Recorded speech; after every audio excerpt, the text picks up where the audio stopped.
Welcome back. I hope you've been learning a lot about surrender in this very indirect way that we've been doing it. This is session 5, and we're going to discuss the heart of the matter today. But first, I want to take one step back and remind us where we've been on this journey. It is clear that you're in there. You're aware of things in there. All we've done is slowly, gradually, very deeply peel back the layers of what you're aware of. So obviously, you're aware of the world that unfolds in front of you. I hope, and I know it's challenging, but I hope you've spent some time to watch from a detached and reasonable point of view to realize that it's true that the world unfolding in front of you has nothing to do with you. If you were not there, it would still be unfolding, right? That's how you, in a scientific experiment, the way you measure what the causal effects are, what the causes are, is you remove them and you see what difference it makes to the environment that you're studying. Well, the truth of the matter is, if we removed you from the moment you are in the vast majority of the time and looked all over around you, and not to mention the rest of the universe, there's not a whole lot of a difference. I'm sorry, I know that's tough on the ego.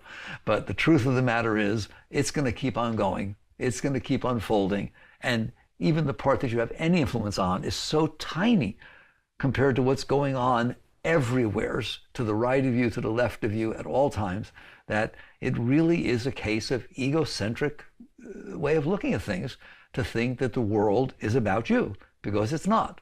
It goes on by itself.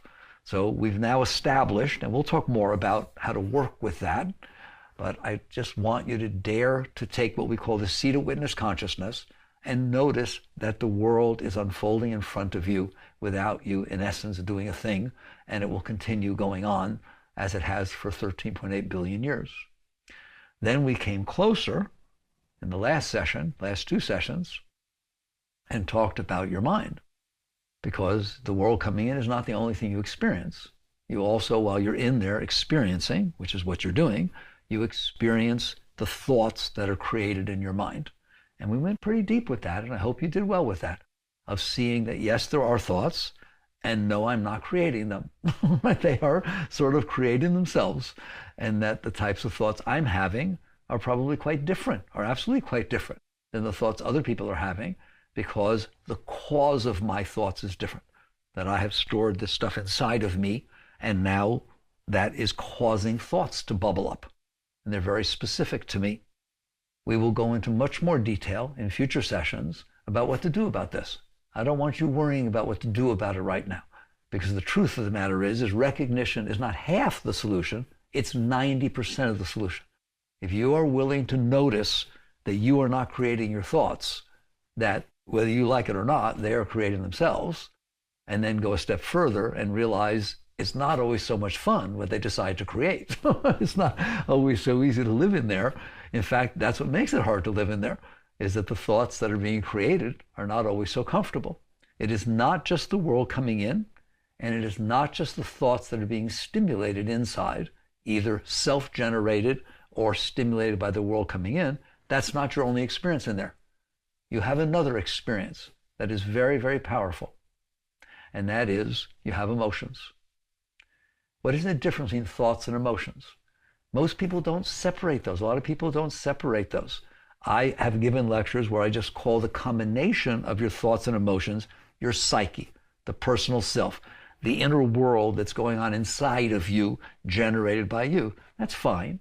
For the purposes of how deep we're going in this course, I want you to clearly see the difference between your thoughts and your emotions. So for example, if I asked you, all right, where are your thoughts? Now, I know you can't point to them. I know they're not visible on this plane, but I've never met anybody that pointed to their hand when I asked them, where are your thoughts? I never met anybody that pointed to their foot, right? And I'll tell you a secret. I've never met anybody who pointed to their heart. They point to their head. Oh, my thoughts are driving me crazy. Look at Rodin with the thinker. He's not holding his heart. He's holding his head, all right? That's where your thoughts are. And when you sit there and say, oh, my thoughts are driving me crazy, just naturally, you instinctually put your hands up in this area, because thoughts are generated in the mind. And this is, you don't know it, you don't realize how deep you are. You experience mind in this area when you look. It's not that it has to be there, but you look inside and you see your thoughts. You actually see them somewhere. They're actually there. And that's where you look to see your thoughts. And now if I ask you, where do you feel your emotions? You feel jealousy. You feel love. All of a sudden insecurity comes over you. You feel embarrassment, right? I realize it spreads. There's no question it spreads throughout what we call your aura, right? Where do you feel emotions, right? Well, when you tell somebody you love them, you don't say, oh my God, I love you so much, and hold your head. That's ay maron. I'm not doing so good with you, right? You sit there and say, oh, I love you so much. What happens when they leave you? Oh my God, it's killing me since she left, right? It is in your heart. It is not in your physical heart. Doctors won't find it when they give, and by the way, if you happen to have a heart transplant, you won't get the other person's emotions. Don't worry. It is not the physical heart that you're dealing with, no more than it is actually your brain that is creating your thoughts. We'll get into that more later, all right? But basically, your heart is creating emotions. They come from the core of what we call your spiritual heart, your emotional heart, your energy heart, call it whatever you want. I just want to make sure you understand it is not your physical heart that is doing that, because it's not a physical thing that's happened. Your emotions are not physical. You can be standing there in front of me in great joy or in great pain, and I don't necessarily see it, all right? I may see it express itself on your face, but you can go through all kinds of emotions that you don't want people to see, don't you? Or you hide them pretty good, but you're still feeling them. They are feelings that you are experiencing inside. Just like you're experiencing your thoughts inside, you're experiencing your feelings inside, but they're completely different. They are not the same thing. Let's talk about it. You can come and give me feedback at some point to see if you see it differently, but I've done this for 40 odd years. And when I see the expression of my thoughts, I am the self, the consciousness, the awareness. When I'm experiencing my thoughts, they seem to express themselves. My mind creates thoughts and communicates to me with the thoughts in two ways.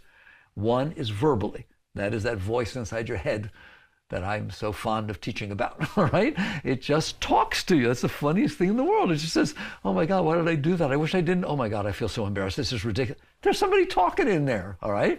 In The Untethered Soul, I go into that in great detail.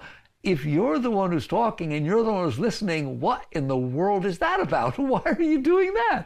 You must know what you're talking about because you're the one who's talking.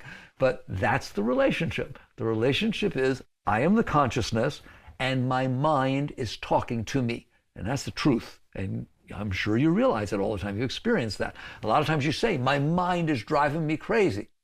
I don't understand. It's your mind. How can it be driving you crazy? But what it shows you is you are not your mind. You are the awareness of being that is aware that your mind is doing things that are disturbing to you. So you have a mind that is creating thoughts, and it expresses itself in two different ways. Your thoughts express themselves, communicate to you in two different ways. One is verbally, and the other is visually, right? You are able to see things. I had you see a boat, right? You can see your mother. You can, certainly in dreams, you see a lot. Right? It creates itself tremendously. It has the ability to communicate both auditory and visual. Pretty neat. That's a pretty special gift you have in there, right? It's like your computer.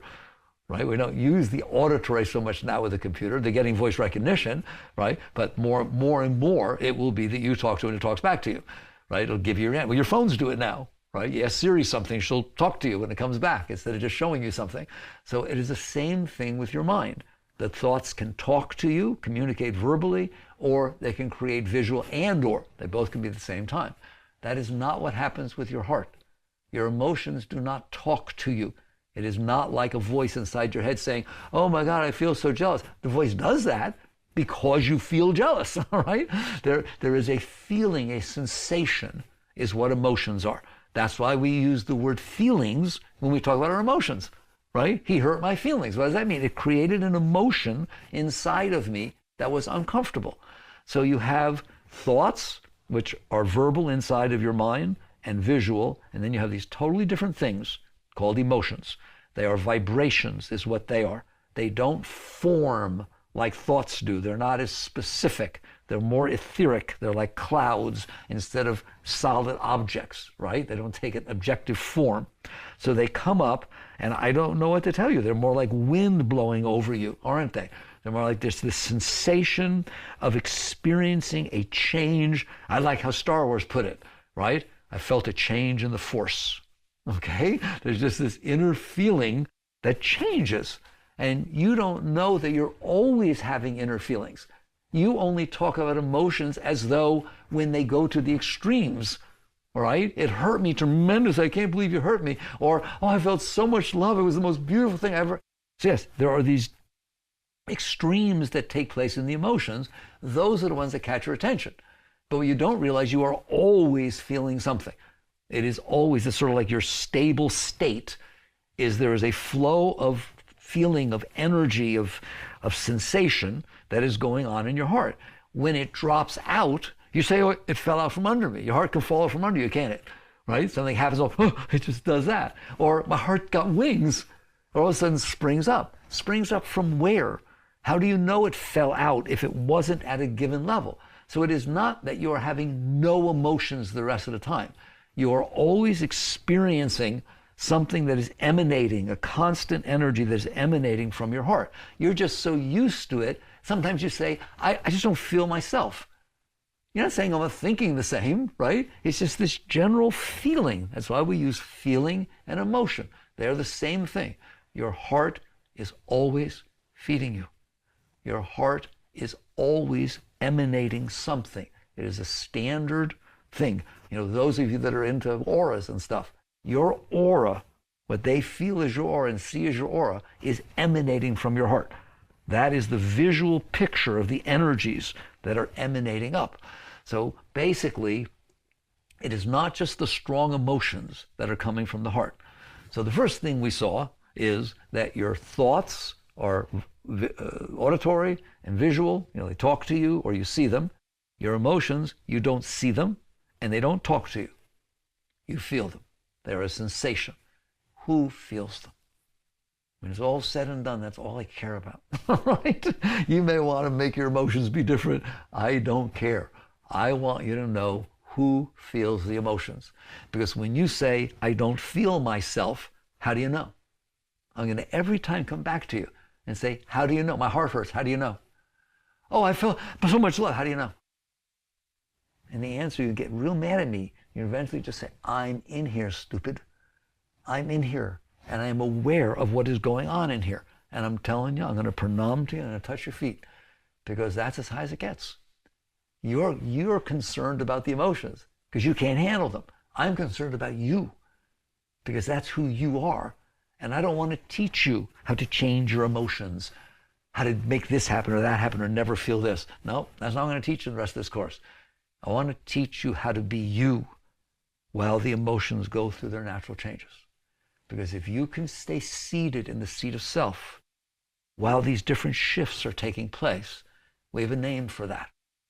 And it's a very high one. It's called becoming established in the seat of self. So the emotions can change. You notice them changing, but you don't go anywhere. You're the one who notices this. You're the one who hears the thoughts. You're the one who looks out through the eyes. Who is this one? This is the one that it's all about. There is no spirituality anywhere except in the seat of self.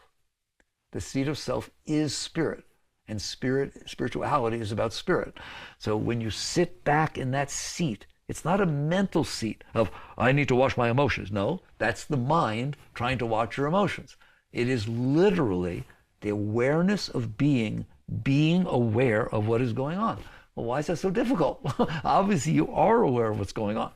So the first thing we established, we already went pretty far, right, is to realize that thoughts and emotions are different things. You hear your thoughts, you see your thoughts, you feel your emotions. You don't feel them like your sensory system. They're not like touching your skin, all right? It's not part of your tactile system. It is an inner experience. And I told you, if you pay enough attention and you watch it happen, it is like water coming over you. It is like wind blowing past you. That's the type of feeling or sensation that an emotion has. Well, wind can be very comfortable blowing over you. A gentle breeze. It's just beautiful. Wind can be frightening blowing over you.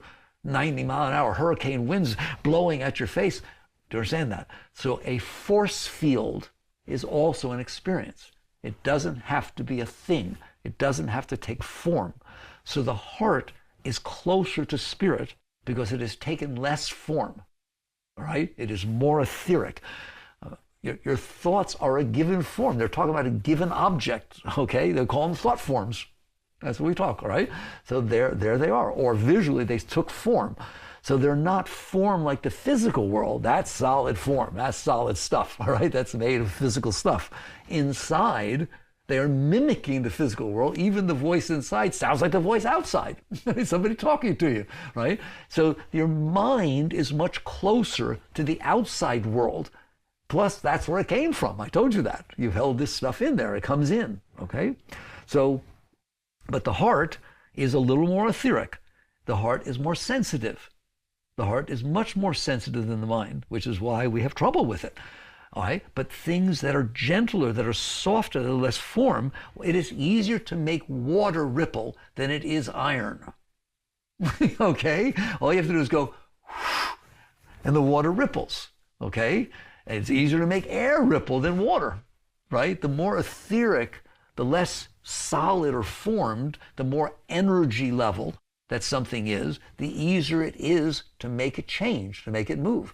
Like light is very sensitive. When we put our telescopes out to receive signals, to receive light from light years, thousands, millions of light years, billions of light years away, my God, we're dealing with such sensitive vibrations, all right? It is the same thing. It's the same thing with your emotions. It is more sensitive, the energies that are being picked up and that are being emanated by your heart. So, kind of fun to talk about the heart, isn't it? Okay, we got some starting positions. Now, unquestionably, when the heart moves and emanates a different energy, your mind will start talking. I told you, those guys are in cahoots. Okay?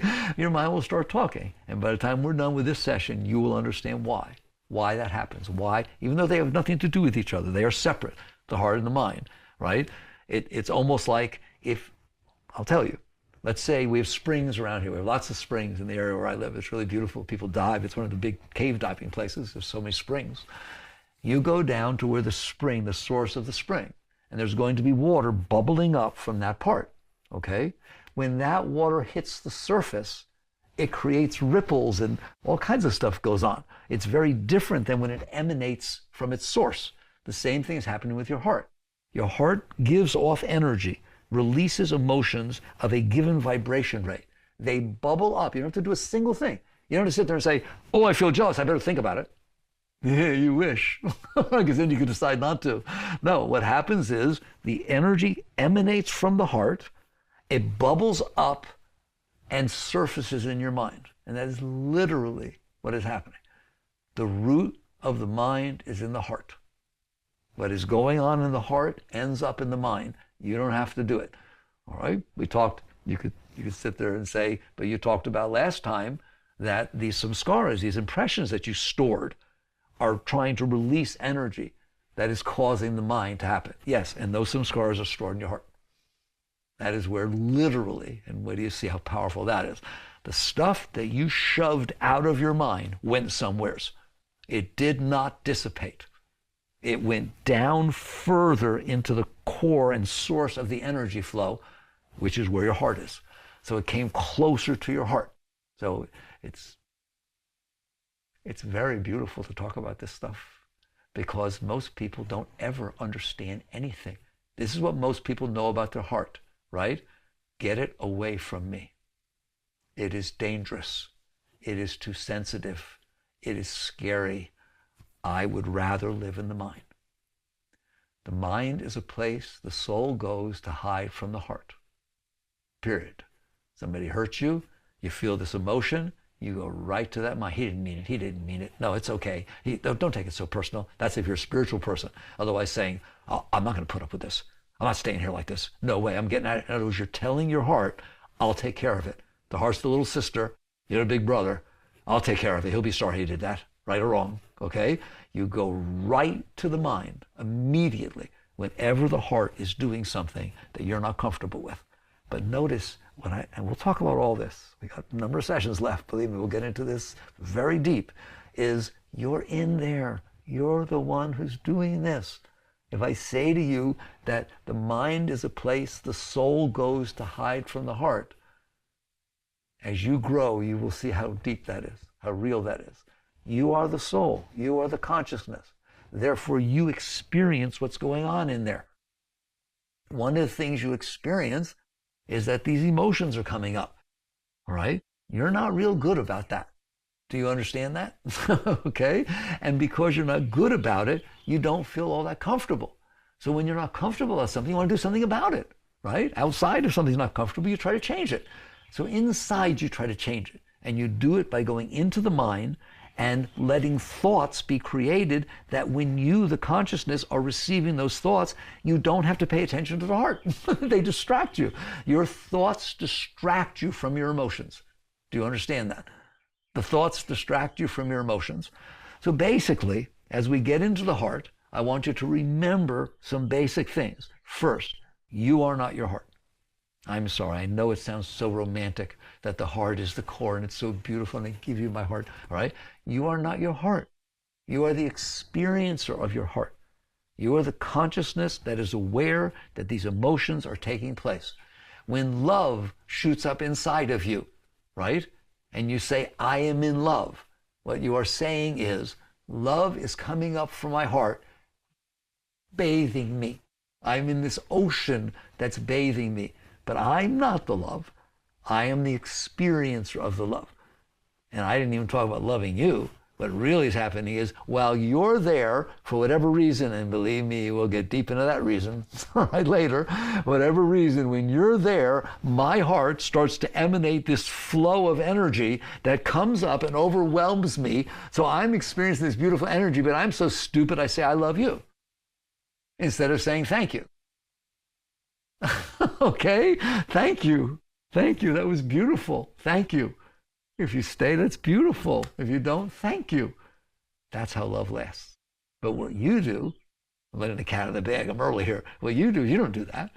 You sit there and say, I wasn't feeling love before.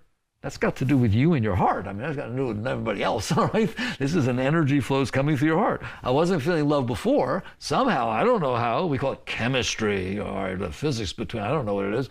But anyway, somebody showed up, whoa, this thing opened up. By the time we're done with this class, you will understand why that happened, right? You may not like it, but you will understand why that happened. And basically, that person in front of you, or dog, horse, doesn't matter. You understand that? Okay? That something happened and it caused this heart to start emanating energies that are really beautiful. It can do that, can't it? Really beautiful. And you in there are the recipient. Remember I said you were the end user.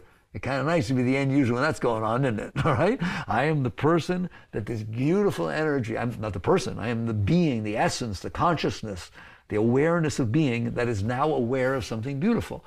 And what you tend to do, we humans do, is we take it down to form. We sit there and say, therefore, now that I'm feeling this, it must be you who's making me feel this, therefore you better stay. And it starts becoming personal, and we start clinging, and don't go talk to him, you're supposed to be talking to me, all kinds of stuff go on. You know what happens if I feel all that love and you go talk to somebody else? I don't feel the love anymore. You understand that? I feel jealousy. That's just another feeling.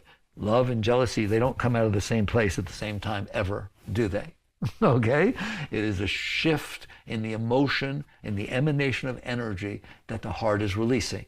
You did that. You don't understand you did that. Okay? And you will do it every single time until you learn not to do it. All right? It's like a child learning to ride a bike. They don't know how to do it. They're going to fall down. There's all kinds of stuff's going to go on. Human beings don't know squat about their hearts. You understand that? If it opens, woo, they go grab something outside. They try to possess the thing that made it. I'm not going to say it made it open. It was simultaneous. You happened to be there when this thing opened. All right, we'll talk about why it opened and why it doesn't, why it closes. But what we do is try to, same thing as the mind, we try to cling to that outside that caused it to open, and we try to push away and stay away from anything that makes it close. So now I want to go a little deeper. All right? So first, I don't want to teach you something. I want you to realize something you always knew. You're the one that's in there. You understand that? I can only share with you what it's like for me to be in here. It's the same for you in there, okay? You're in there, and you experience your thoughts, and you experience your emotions.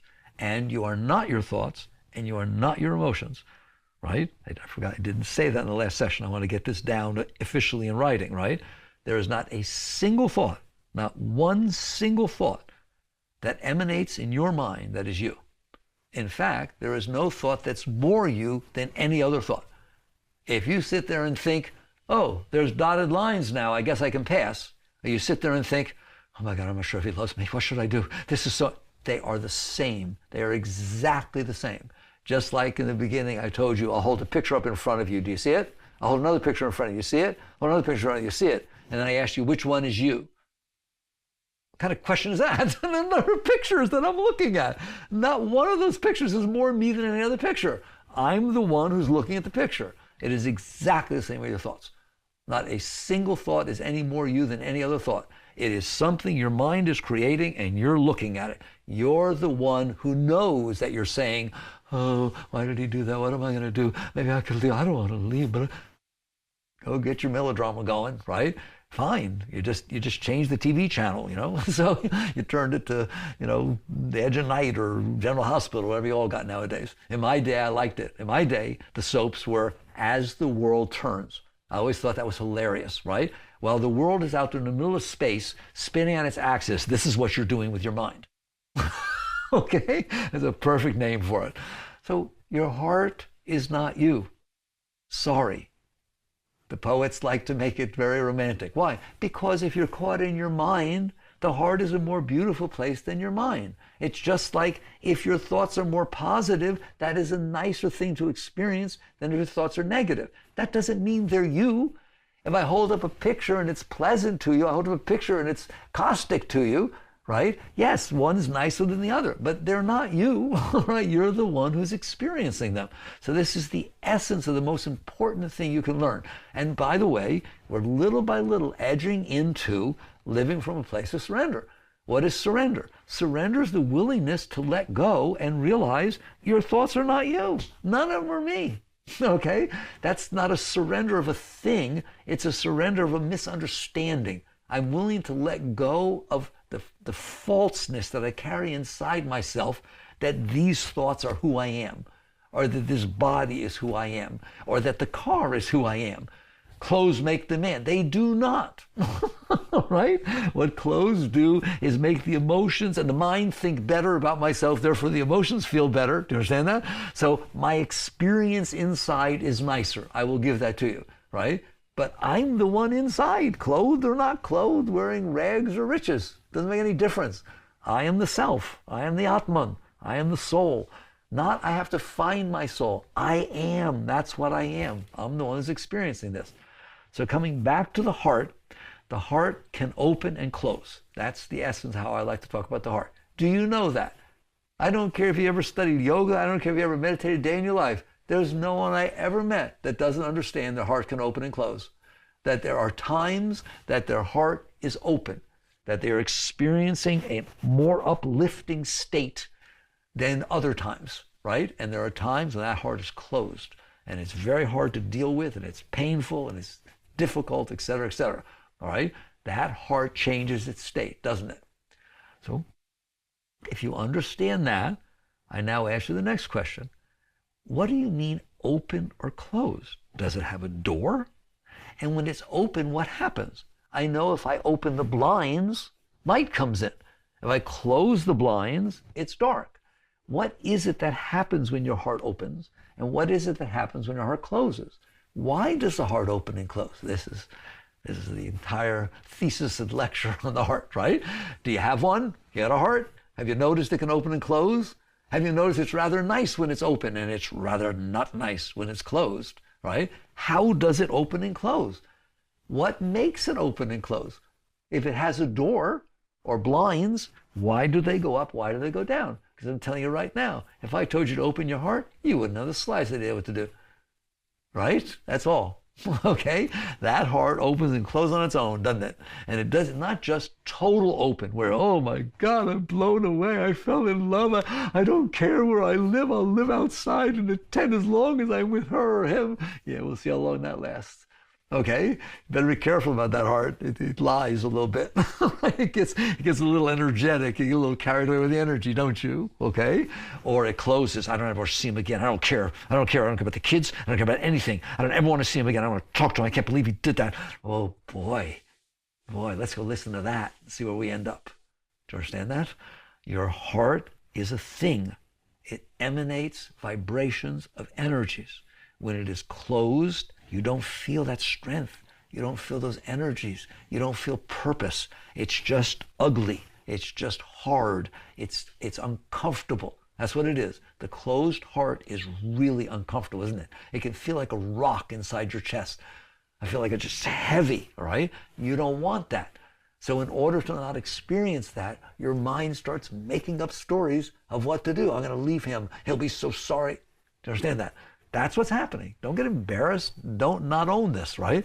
That is, you're not even doing it. It's a process that's happening. So when the heart closes, the energies don't come up strong. They're cold and people go into depression. That's a total closed heart. What is depression? No energy flow. It's a low energy flow. Your heart is closed. So that was the mind talk about. At the epitome, right? I don't even know why I bother living. It's ridiculous. It'll never change. Feels like it'll never change, doesn't it? Whatever state the heart's in, let me give you a secret. Whatever state the heart's in, it feels like it's going to stay that way.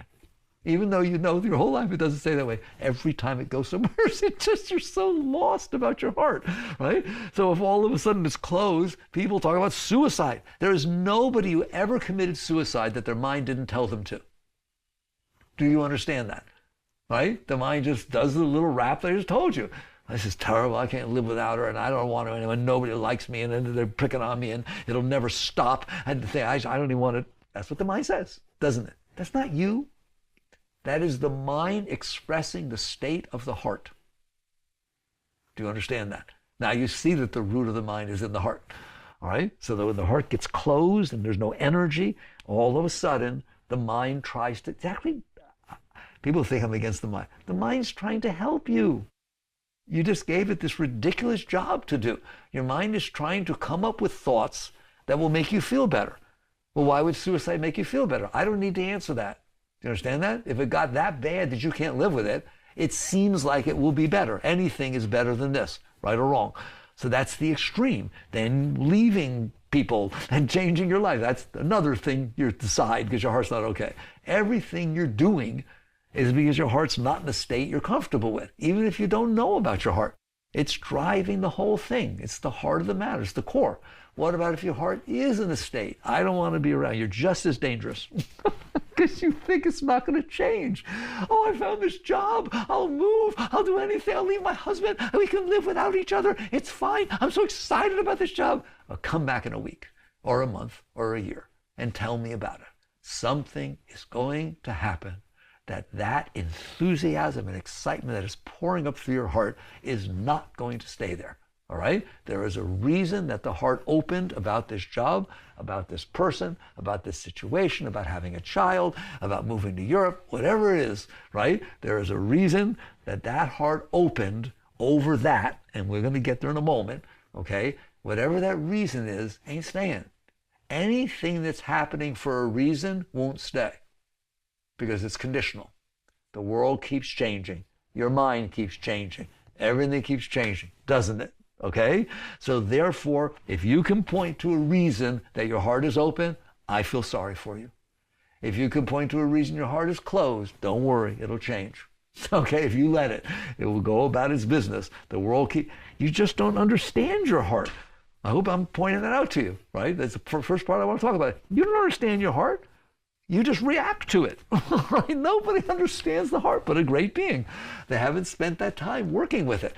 They just run after it, right? Either run after it or run away, all right? So this is the core, that this concept of the heart opening and the heart closing. What does it mean it opens? Now we're going to get to a much deeper place. I said to you that your experience in there is three things.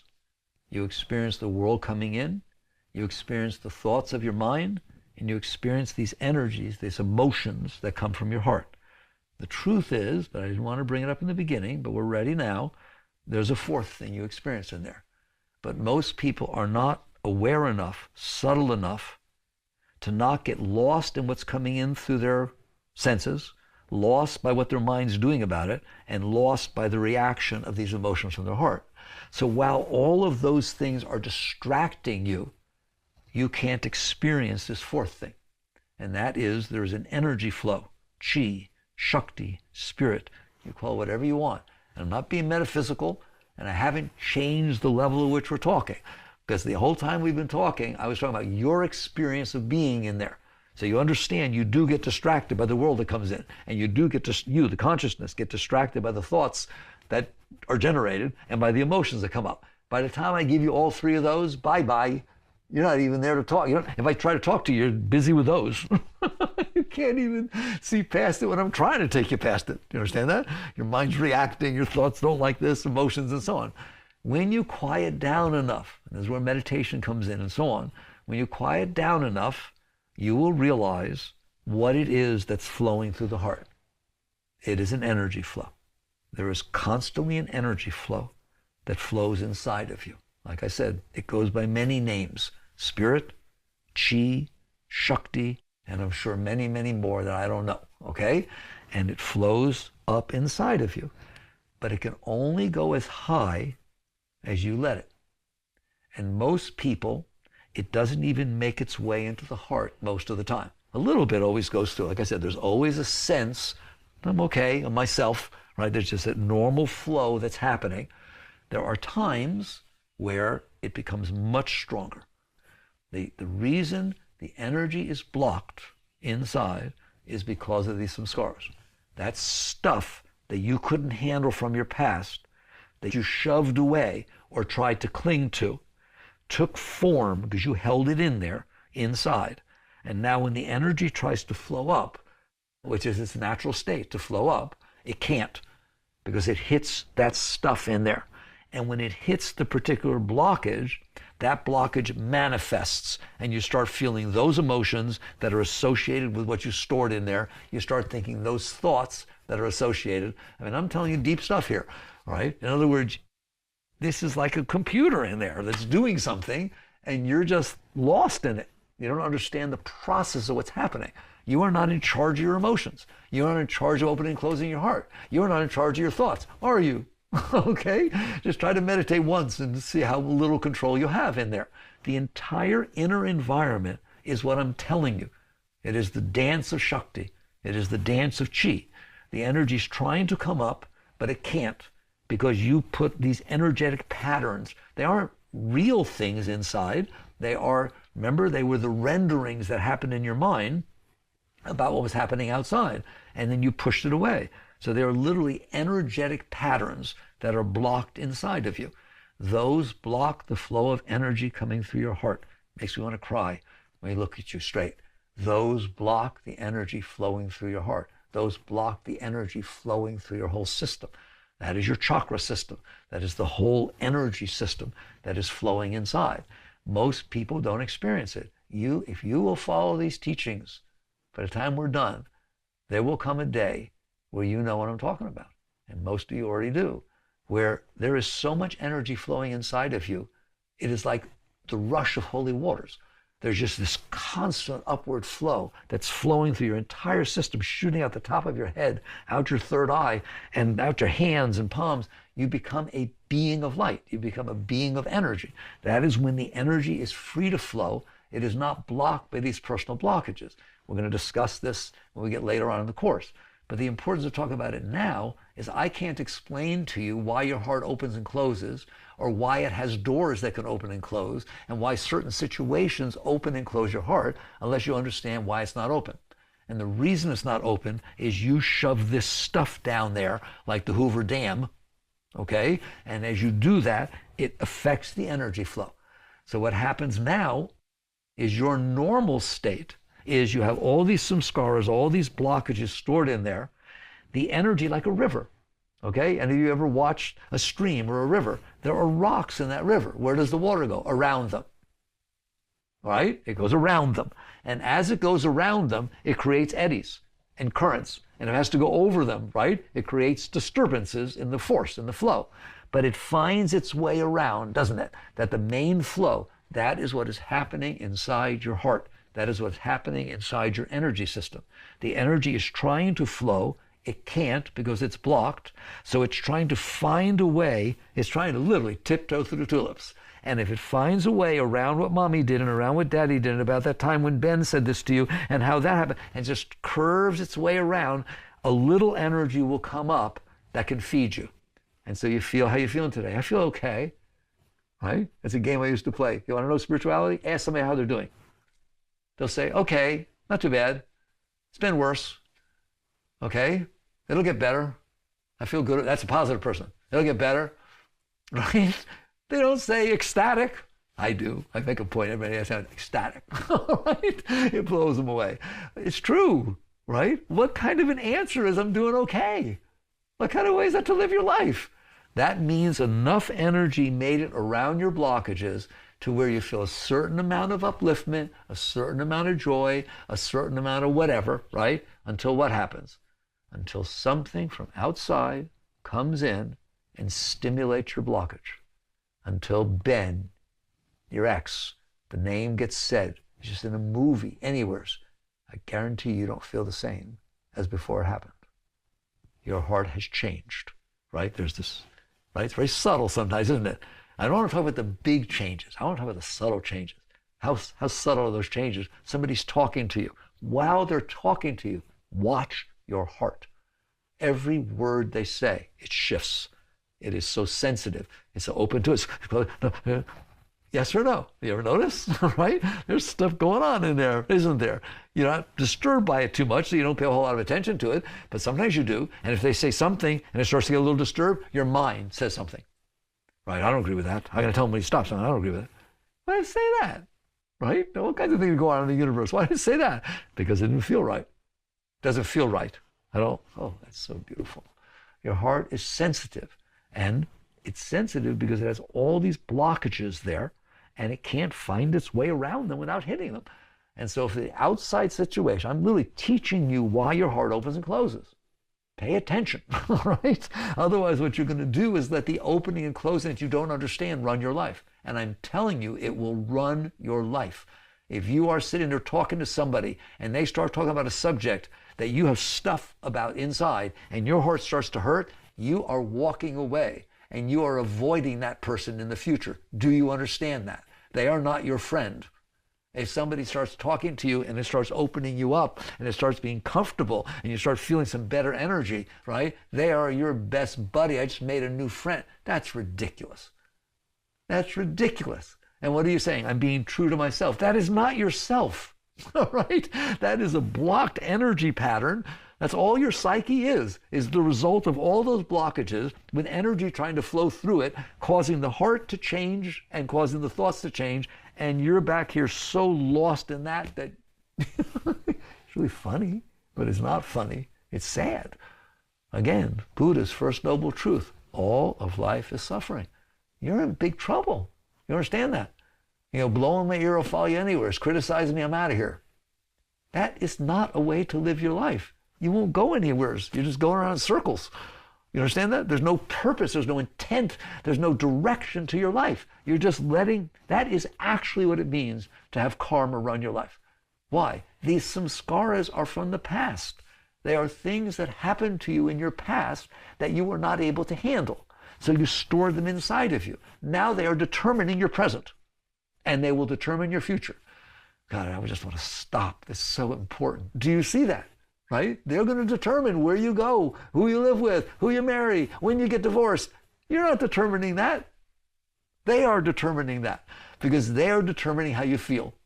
They are determining what is coming up that is feeding you or blocking you, and your thoughts will exactly go where that is. If that heart opens, wait till you see those thoughts. All right?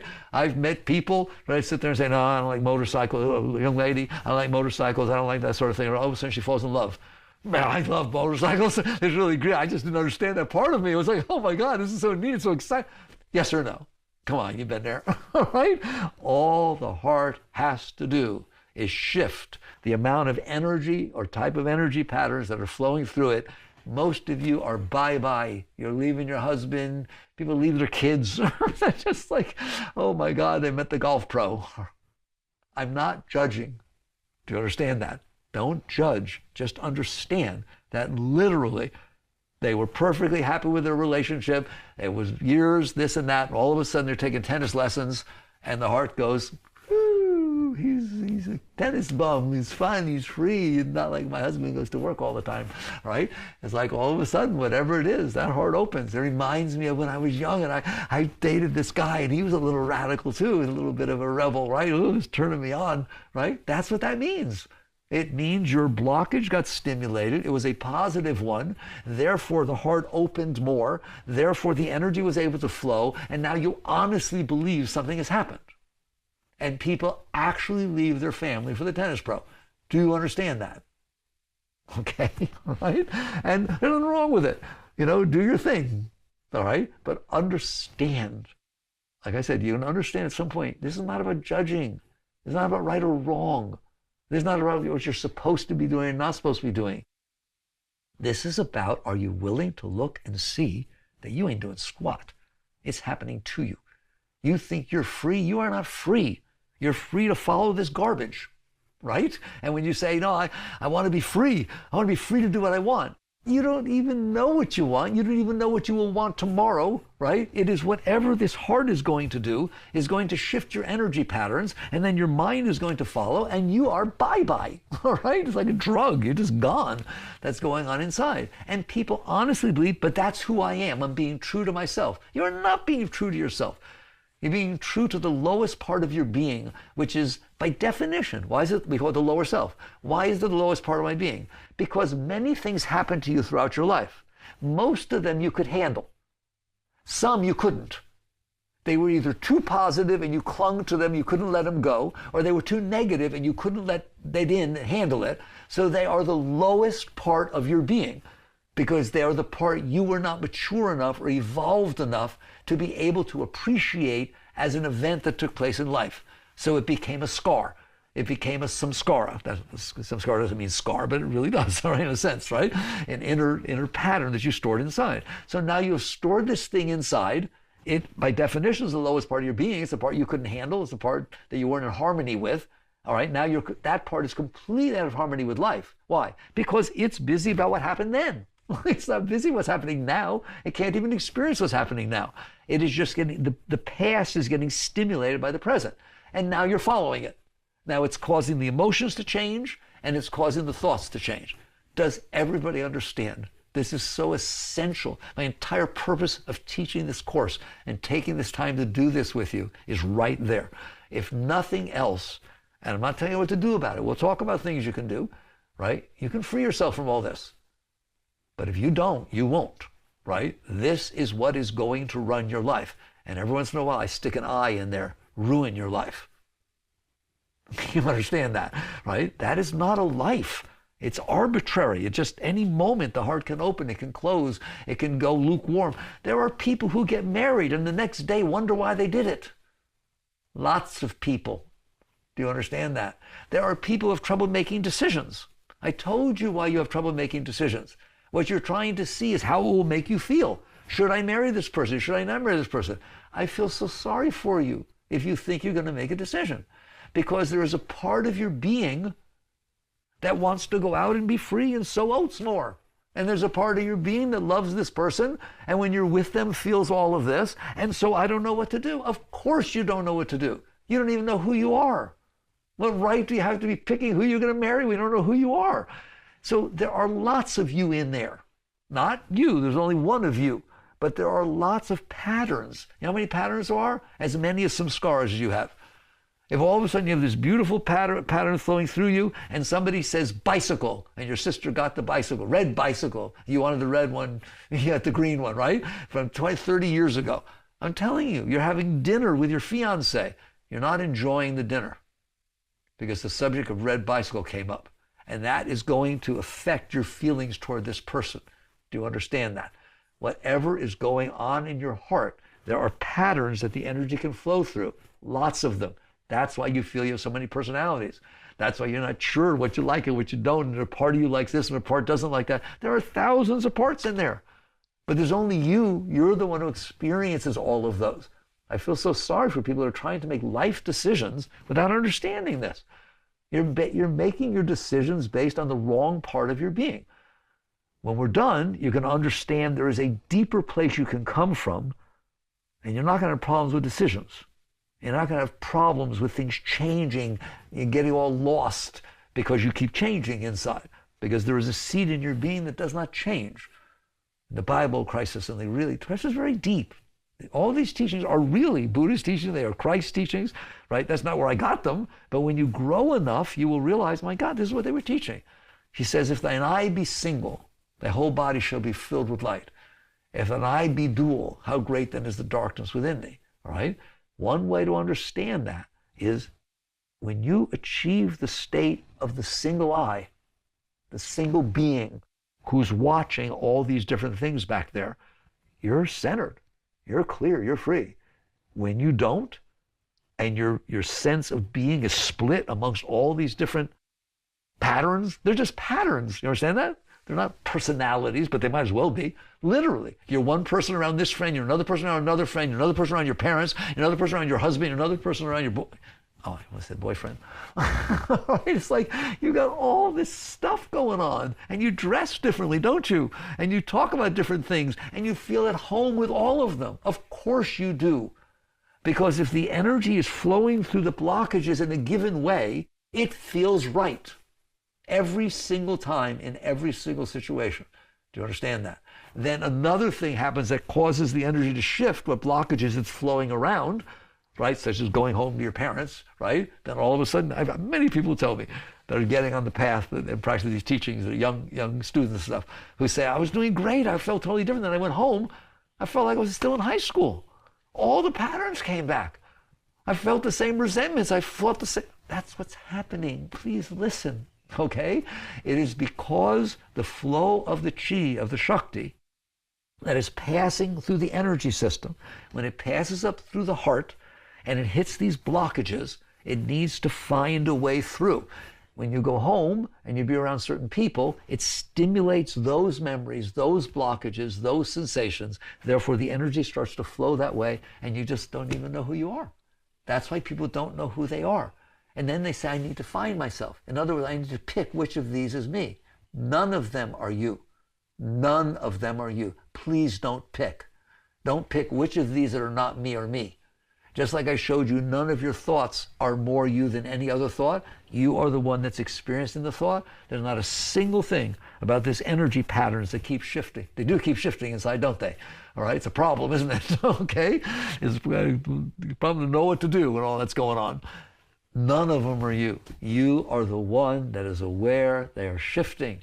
You are the one that's aware that when you went home, the patterns felt like when you were in high school. You are the one that when you're around your husband and your kids feel a certain maternal and commitment type thing. You're the one that when you're out with the friends, right, and they want to be a little bit wild, right, just think, oh, I feel so trapped in there. You didn't feel trapped in there when you were in there. Right? You don't know anything. It makes me cry. Do you understand how important this is? Right? None of it is you. If you are picking one over the other, you're just going to end up in the same place. So what happens is, listen to this, what happens is a given blockage becomes strong. You got divorced, you're not comfortable, you don't have anything to do with people, you're not going to go out, you can date, I don't know, whatever it is, right? That becomes what we call the predominant, prominent blockage. Therefore, the energies have to shift completely around that. Next thing you know, you're getting into things you never got into before, right? Things are interesting you didn't interest you before because the energy needs another way to flow. And yet you still sometimes feel sadness that you lost that family life, that was there, but you're rebelling. I don't know. You know what I'm talking about. I don't need to spell it out, do I? Everybody lives in there like this. I'm telling you what's going to happen. It'll get strong in one direction because it's the only direction it can flow in. And what you'll do is betray the other part of you. You'll pick it, and then because you picked this one part, it will be where the energy is flowing. The other part over time will start to feel more and more left out. Just like your wild side felt out, your maternal side will feel left out. And all of a sudden, it won't feel right anymore. It will feel like, oh no, I really want that. I didn't realize how much I would miss that, right? And if you do it, it will then feel, oh my God, I really like that. Well, you won't know what to do, all right? So what is the answer here? The answer is understand your heart. Please understand your heart. Your heart is a chakra. It is an energy center. The energy comes up, and when it tries to pass through the heart, it hits the blockages, and therefore it manifests as these issues and problems. I'm going to describe to you now what an emotion is. I'm making a distinction between the core energy flow and an emotion. Very few people understand this, okay? Make believe you walk up to a stream, a river, a stream, that's flowing with no impediments. There's no rocks in the bottom. There's no anything. It's just a clean stream, right? The water's just going to flow, right? It will not have eddies. It will not have rapids. It will not have currents, okay? There's nothing causing that. It will just be a clear vector stream of energy. That is what I mean by the core energy flow. That is the Shakti flow. That's the pure flow. If I go up to that flow and I put one rock in it, what's going to happen? All of a sudden there's a current. All of a sudden there's an eddy. All of a sudden there's a spray, right? It's caused a disturbance in the force. And just one will cause that to happen, won't it? What sprays off of that rock is what you experience as an emotion. Because it's noisy, because it sprays off, because it causes a current, because it causes an eddy, you understand that? It causes a ripples, right? Those ripples are louder than the quiet flow. Therefore, your attention gets drawn to the ripples, and therefore you feel it as this release of energy of an emotion, okay? The current that's still flowing underneath, you don't feel that anymore because you got distracted by the emotions. So that's why I told you originally there were three things you experienced in there. The world coming in, the mind's thoughts, and the emotions. I didn't say anything about the energy flow, about the core flow. You have to get quieter and not get distracted by those other three things to realize that there is something quieter going on underneath, which is this pure flow of energy that's getting disturbed by the rocks that are in the water, which are your samskaras, which are the blockages that you stored in there. And in this particular case, when it hits a rock, that rock is stored energy. It knows all of the patterns that were 20 years ago, your emotions, your thoughts, everything. And when it hits those, it shifts in that direction. Literally, you can walk into a kitchen, smell a smell. If I could measure your aura, your heart, just the entire thing changes because it smelled like what your mother used to cook, that thing. It's the smell, right? All of a sudden, this whole change will come over you. Your heart will get softer or harder, depends on how you did with mom, all right? Right or wrong. You don't even pay attention, right? What you do is you sit there and say, oh, honey, I want to have a kitchen like this. You don't even realize what the hell's going on, all right? Or I want to go back, I like when we ate over there. You don't have any idea what happened, right? All that happened is this smell came in, it stimulated the samskara to blossom, to open up.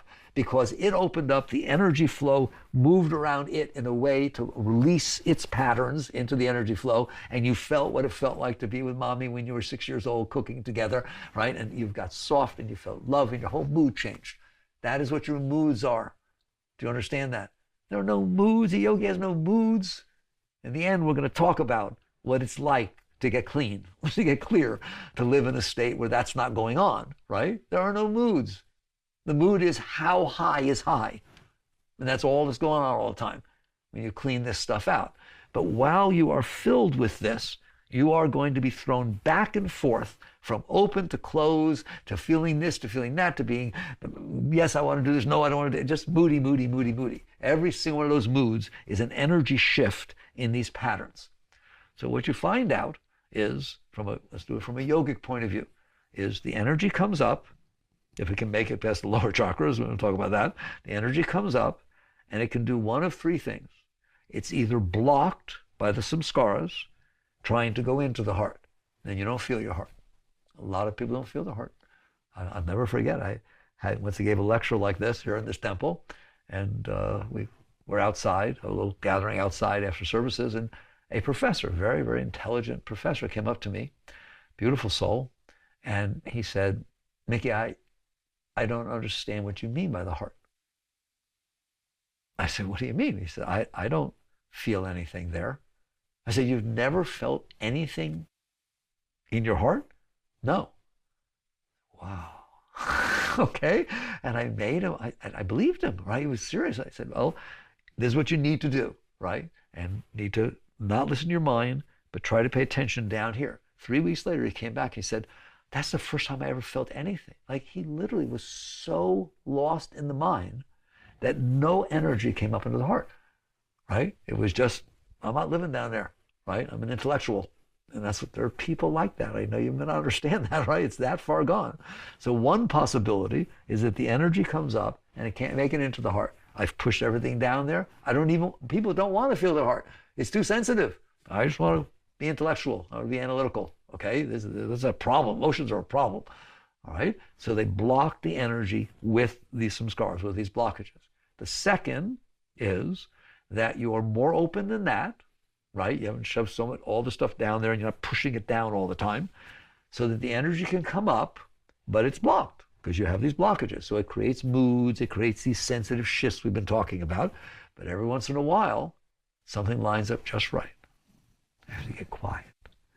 Lines up just right, where somebody's in front of you. Let's do it as a person. Somebody, it could be a house, it could be a car, all right? But somebody's in front of you, and somehow the way they look, the way they smell, the way they talk, their energy patterns, right? Just something about that, when it comes in, stimulates and moves around, rearranges some samskaras.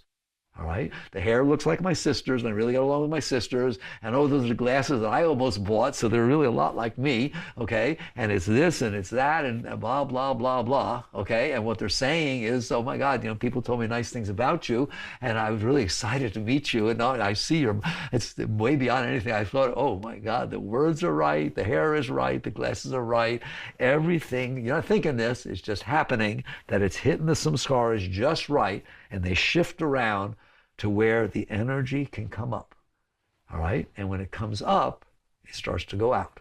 Now, we're talking about a very sensitive subject here, right? It starts to go out. Ever felt it? Ever felt your heart connect with another person? Literally, as if there was an energy pattern that was tying the two things together. People that are in love can just sit there, not even talking, and that's just happening, right or wrong. It's really beautiful, isn't it? Okay, it's like, oh, the sensation of that energy pouring out through the heart and connecting with somebody. That's something else, right? But to a yogi, and I'm sorry, okay, for 40 years, right? Well, there are higher chakras. I don't understand. Like, if the energy goes out there, how exactly does it make its way past the middle of the fourth chakra into the other chakras, right? And you realize the chakras are like a T-pipe. There's an entry point, it could be blocked.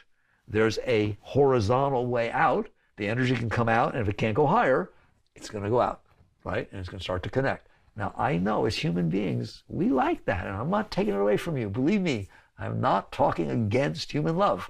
I just want you to understand there's stuff way higher than that, and I mean way higher than that, okay? So it's like, do you live your life for your food? No, come on, man, there's higher stuff than food, all right?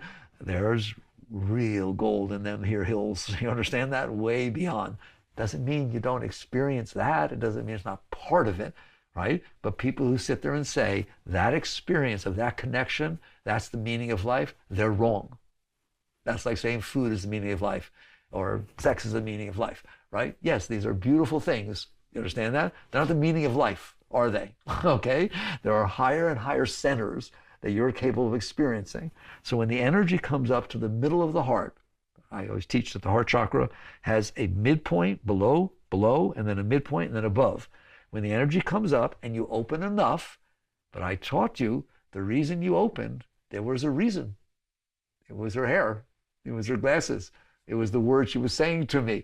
It was that she's just the right height to, oh my God, I've always wanted a person just as tall as me or short as me, whatever it is, everything, right? And plus your friends have told her all kinds of good things, told you all kinds of good things about her, right? And she's really, oh my God, what do they say? She likes you, that's great.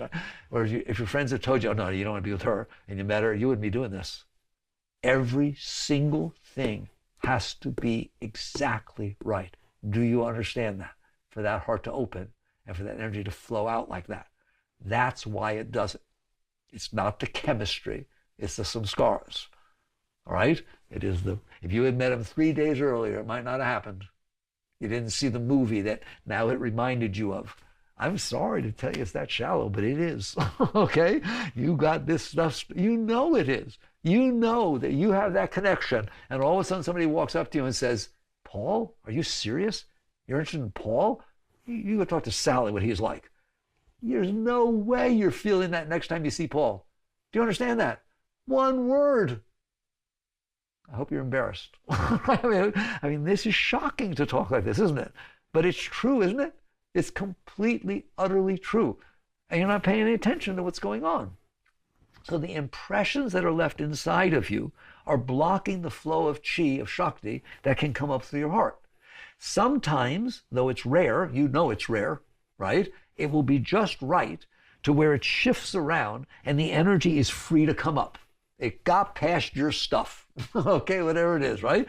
But I'm divorced and I got 2 kids, and all of a sudden he says, I found out that divorced women are the best people you can meet. They've already learned the errors that could take place, right? And I've always wanted a family, right? But I just haven't gotten, I don't want to do it myself, right? If so, I would love to adopt her. Oh my God. You are going to feel such love for that person. Do you understand that? It is matching your patterns. And if it matches your patterns, your heart is going to open. If it does not match your patterns, your heart is going to close. That's what open and close mean. I have blocked my heart. I am stopping blocking it for a moment, okay? I let the doors in. I'm doing it, okay? It matches me, therefore it opens, so the energy flows out and it pours out to another person, and you're gone. That's all. Goodbye-bye. I'm talking to you. All right? You're not even here anymore. You left, didn't you? All right? So you just go bye-bye. And then the moment that person does something that does not match your samskaras, the moment they slurp their soup the way Uncle Paul did, you understand that? And you did not like Uncle Paul. In fact, he's in jail. Okay? That is strike one. That doesn't feel so much love when he slurped his soup. In fact, you might even say, darling, could you please not do that? It really rubs me the wrong way. I'll bet it does. You hear me? And I'll tell you, even if he stops slurping his soup, you're one step closer to not feeling as much love as you did before, because your heart learned to close around this person. Does anybody understand what I'm talking about? Yeah, yes. Okay. Now, because you're amazingly deep and great, I'm going to go one step further, which is that energy flows out. It can flow out for a while. I love it. I want you to have love. I don't not want you to have love. I want you to have love all the time. I'll teach you how to have all the love all the time. It's not going to happen that way, because you still have some scars in there, and at some point something's going to happen. Do you understand that? Even somebody dies that really meant a lot to you, right? And your husband said, I can't go, sweetheart. I can't go to the funeral. I've got this important meeting. Oh my God, but this is so important to you. Do you understand that? And you'll resent that. You're going to resent that for the rest of your life. You hear me? Okay? That's what you're playing with fire. If you're playing with these samskaras. So the energy goes out and it makes a connection with the other person, right? And the same thing can make a connection with you. And you actually, ever heard the expression, people become attached? We became very attached, right? They usually said it in a negative way, right? I'm too attached to him, right? You're literally attached. Your energy flows out, connects with the qualities and properties of the other person, and actually flows back and made it around a blockage inside of you. You had a blockage. This person helped you get around that blockage. I used to think people didn't like me, that I was very homely looking. And oh my God, he always admires me and he stares at me. I feel uncomfortable, but it's unbelievable, right? I don't feel homely anymore, right? I don't feel that weirdness like I always felt like an ugly duckling, all right? You have just let your energy go out. It can't make it past your samskara. It bypassed, like a jumper in an electrical circuit. You put a jumper on. It went out, in, and back on the other side of the samskara, all right? You are now attached to that person. If that person starts to leave, if you start even think about losing that person, you will feel that samskara again. You will feel the ugliness, you will feel the fear that you used to feel, right? In other words, you've tied your energy flow to somebody else. I know the poets make it sound romantic, it's really beautiful. I am interested in taking you to a place that is so much higher than that. Then share. I'm not saying have a relationship, right? Wait till you get rid of all those samskaras and you are filled with love. It's just brimming through you.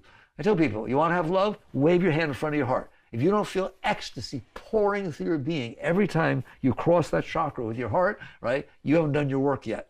That's how hard it is to have love, right? It is the core of your being. It flows naturally inside of you. Now go share it. We'll talk about this in the last session, how to live at that level. By all means, right? Share the beautiful love you are feeling, period. No attachment, no need, no tit for tat type stuff, right? Just, I'm feeling this love. You want to hang out? Fine. It showers. It's welcome to it, right? You want to leave? Of course it will be somewhat difficult, but I ain't losing the love. Because I didn't get the love from you. You understand that? I didn't need you to get me around my samskaras. I did my work on myself. Now you're understanding the heart more than you want to, aren't you? Okay? This is the human heart. When I said it's like a T, a plumbing T. Energy comes up, it can be blocked. You let it in, it makes it around certain things, it can start to go out. Okay? And you do that. There's another level, right, where it's unblocked enough to where it makes it through. And when it makes it through, you've now moved out of the human heart into the spiritual heart. That higher part of the fourth chakra, you will start to feel God. You will start to experience what the great saints and everybody, you're no longer human, right? You will start to feel love as a natural thing within itself, not love for somebody, just love itself is feeding you inside. God is in my heart. This tremendously beautiful energy is feeding me. Once you open your heart to that level, and now we know what it means to open your heart, to stop closing it. Its natural state is open, right? The natural state of a water flow is free. If something's blocking it, don't worry about making the water flow. Just remove the blockage. That's spiritual purification. That's what this is all about. As you remove those blockages, the energy will start to flow past, and love will be every moment of your life. It is not something you need anymore, something you look for, has nothing to do with another person, has nothing to do with what job you're doing. You will feel love, inspiration, all right? And we're getting the end of the session. I have a lot more to say. We're getting to the end of the session, right? Why? But what you will find, right, is that your state of your being loves everything you do, and loves everyone you see, and loves every job you're doing, and you're inspired by you have to hold yourself back all the time. Why? Because the energy's feeding you. Man does not live by bread alone, but by every word that leaveth the mouth of the Father. In other words, you don't live off the stuff that's coming in from outside. That's not what's causing your energy to flow. It is coming naturally from its source. All right? Very deep in it. It's really beautiful. Okay. I hope you enjoyed sharing the heart. It's not as romantic as some people would share it with you, right? But I guarantee you, if you pay attention, love will become your natural state. And that's what the heart's really about. Your heart is really beautiful. It feeds you. It's your friend. So basically, we'll continue this. We'll do more with the heart as we get into later sessions of how you work with these things. But that's the end of session 5. I look forward to meeting you back in session 6. Thank you.